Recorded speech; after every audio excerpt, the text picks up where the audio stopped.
I'm with Pastor Joe and Becky Keenan. We've just finished some incredible meetings and briefing here at the Ministry of Foreign Affairs in Jerusalem for the government of Israel.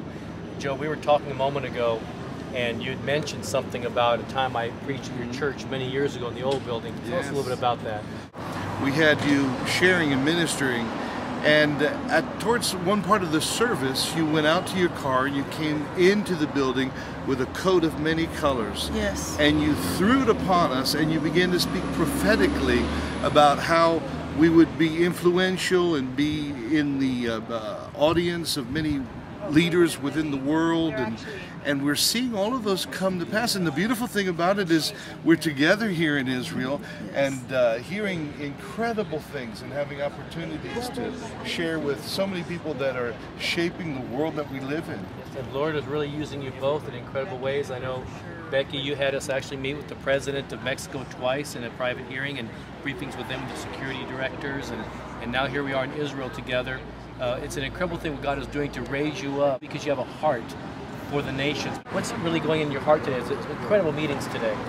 Well, as I am hearing the complexity of what it entails to love Israel and to be involved as we should, because love without action is like faith without works. It's dead.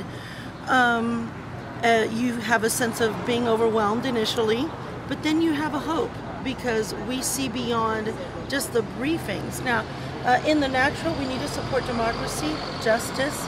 We need to support freedoms. We need to support individual rights, not only of women and children, but in society. So from that point of view, we need to stand as Americans with this country, which is our ally, and it's the only true democracy in the Middle East. Now, as a religious leader and a person of faith, I feel a mandate from God to stand with Israel, to stand with this land, with this state that is in the midst of their turmoil, still being a light to the nations, as we heard in one of our briefings, inspired nonetheless by by no one else but Ben Gurion, the father of this nation, and also Golda Meir, very famous prime minister.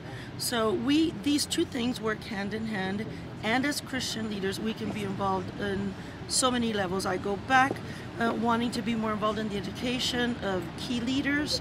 I feel that this is something that we can start as a grassroots and in our congregations, but we need to focus on leadership right now and educate people. And you used the word complexity because people think it's just an easy answer, but it's such a historical, generational complexity of the region, and there is no pat answers. That's why it really needs to start with us being firm in our convictions of who we are in the Lord, to pray and to continue to pray for the peace of Jerusalem, the peace of Israel, and for the Middle East.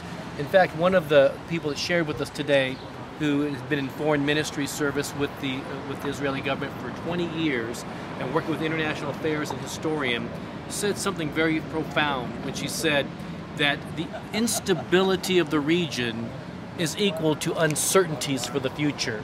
And the only certainty is the uncertainty because it's so complex. And we really need to engage in dialogue in one aspect, they said, with the social justice, but the other also the proper defense of a sovereign nation.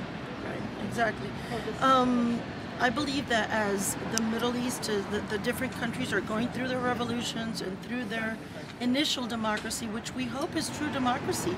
Democracy is not just one election, and then you usher in bad government that hinders the rest of the democratic process, because democracy is freedom of press, freedom of religion, individual rights, a constitution that would defend different ones, so, and diversity in a pluralistic society.